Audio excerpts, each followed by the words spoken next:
जय भीम साथियों। आज हम देख रहे हैं लगातार जो हमारा समाज लगातार बिखरता जा रहा है और इसका जो श्रेय दिया जाएगा इसके पढ़े लिखे समाज को दिया जाएगा, जो आज आरक्षण की वजह से नौकरी पा रहे हैं, बिजनेस कर रहे हैं और जो गाड़ियों में घूम रहे हैं, ये सब बाबा साहब की बदौलत है। और वो अपने जो निचला समाज रह गया है उसे इतना ज्यादा नफरत करते हैं कि हम ऊंचे बढ़ गए कहीं वो ना बढ़ जाए। वही अगर उनकी बात की जाए, जो ब्राह्मण समाज है तो वो एक दूसरे का हाथ पकड़ के चलते हैं और यहाँ एक दूसरे की ये लोग टांग खींचने में लगे रहते हैं। मैं फलानी जात का, मैं ढिकानी जात का, मैं इसकी जात का, मैं उसकी जात का। इसी चक्कर में आप लोग कूटे जा रहे हो लगातार। वो ऐसा नहीं जिनकी नौकरी है वो छोड़ दिए जाते हैं, जब उनका नंबर आता है तो दूसरा वाला चुप रहता है, दूसरे वाले के नंबर में तीसरा वाला चुप रहता है। आज स्थिति ऐसी है कि आज बोला जा रहा है कि बाबा साहब ने संविधान नहीं लिखा है, संविधान सर BN राव ने लिखा है। ये इतने आजादी के सालों बाद क्यों कह रहे हैं? क्योंकि उन्हें पता है कि तब आप लोग कम पढ़े लिखे थे, तो बाबा साहब ने आपको जैसे तैसे समझा लिया। हालांकि उस वक्त भी बाबा साहब के साथ आप लोगों ने गद्दारी की, लेकिन अब जो पढ़े लिखे चूतियों की फौज ज्यादा इकट्ठी हो गई है और जो पढ़े लिखे बहुत बड़े ज्ञानी बन गए हैं। एक तो सबसे बड़ी बात है फर्जी अम्बेडकरवादी। यहाँ जितने भी फर्जी अम्बेडकरवादी लोग हैं उनको किसी से समाज से कोई मतलब नहीं है, उनको सिर्फ अपने से मतलब है। इसका सीधा सीधा प्रमाण मैं आपको ये दे रहा हूं कि बाबा साहब ने हमको बहुजन बनाया, हमारी कैटेगरी बनाई SC ST OBC। फिर SC की बात करें तो अनुसूचित जात है। अनुसूचित जात में आप किसी से भी पूछना तो वो कहेगा मैं चमार वंशी हूँ, मैं धानुक वंशी हूँ, मैं धोबी वंशी हूँ, मैं वाल्मीकि वंशी हूँ। इनमें से किसी से भी पूछना कोई एक नहीं कहेगा कि मैं बहुजन हूं। क्यों?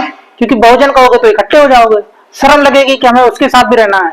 बस यही कारण है कि हर गांव में अगर 100 भी SC वाले हैं और 200 OBC SC मिला के हैं तो कूटे सब जाते हैं, अपना नेता कभी नहीं बना पाते हैं, क्योंकि आप लोगों को सब बैठने में शर्म आती है। दूसरी बात, जो आपके घर में खाना नहीं खाते हैं, आपसे छुआछूत मनाते हैं, विचार मनाते हैं, अगर वो गलती चुनाव के वक्त आपके घर पे खाना खाने आ जाते हैं तो ऐसा लगता है कि आपको भगवान मिल गए हो। और एक बार जो आपका समाज का व्यक्ति है, जो आपके साथ दे रहा हो, हमेशा आपके साथ बैठता हो, मुसीबत में आपके साथ खड़ा रहता हो, वो चाहे आपके लिए गर्दन कटवा दे, फिर भी आप लोग यही सोचो कि देखो कहीं ऐसा तो नहीं है जुड़ी गर्दन हो, चेक करते हैं।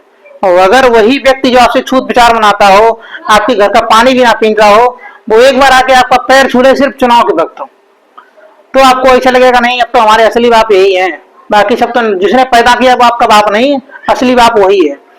यही वजह है।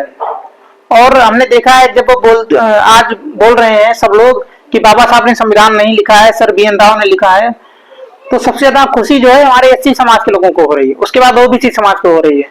उन चूतियों को ये नहीं पता है कि बेटा ये तुम्हारा जब SC ST खत्म हो जाएगा, आरक्षण खत्म हो जाएगा तो कहाँ जाओगे, कहाँ नौकरी पाओगे। आज बोलते हो किस्मत की वजह से नौकरी पाई जा रही है, तो अगर तुम धोबी हो तो कपड़ा ही धुलोगे, दूसरों के गंदे कपड़े धुलने जाओगे। चमार हो तो फिर जूते ही काटोगे, अगर भंगी हो तो सिर्फ महिला ही धोओगे, अगर धानुक हो तो जो काम पुराने वही करवाए जाएंगे, तुमसे जबरदस्ती करवाएंगे तुम करोगे, क्योंकि जो तुम्हारे अंदर जूते चाटने की आदत जो पड़ गई है वो तुम सुधरने वाले तो हो नहीं। हमारे जैसे लोग आते रहेंगे, मरते रहेंगे, बार बार बाबा साहब पैदा नहीं होते हैं, बार बार मानवर साहब पैदा नहीं होते हैं, लेकिन आप लोग ना सुधरे हो ना सुधरोगे। और हमें पूरा भरोसा अपने समाज पर कि आप लोग गद्दारी करने में नंबर 1 हो। मानवर साहब के साथ 98% लोगों ने गद्दारी की थी, तो आज मैं दावे के साथ कह सकता हूं आज हमारा 99% जो समाज है वो गद्दार हो गया है। यहाँ एक व्यक्ति के साथ दूसरा कोई खड़ा नहीं हो रहा है, सोचते कहीं वो आगे ना बढ़ जाए। तुम्हारी यही बेवकूफी और मूर्खता का फायदा हमेशा उठाया जाएगा।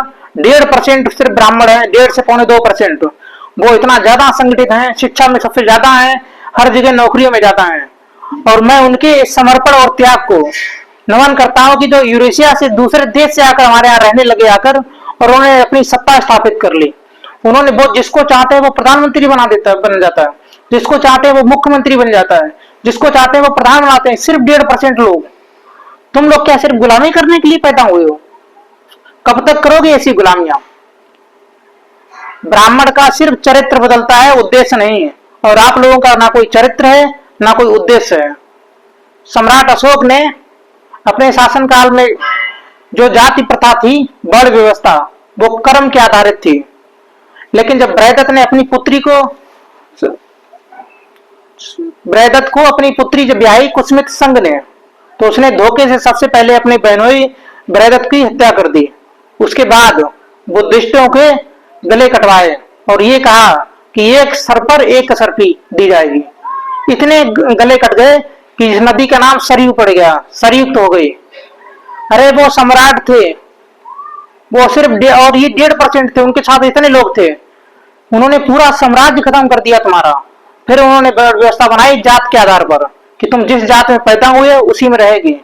कितने सम्राट, कितने शासनकाल हुए, कितने लोग आए, कितने लोग मर गए, कितने महापुरुष पैदा हो रहे, लेकिन आप लोगों ने उनसे कुछ भी नहीं सीखा और हमें लगता है आगे सीख भी नहीं पाओगे, क्योंकि आप लोगों की जो हरकतें हैं ना, दूसरों के तो तलवे चाट लोगे लेकिन अपनों के साथ खड़ा होना पसंद नहीं है।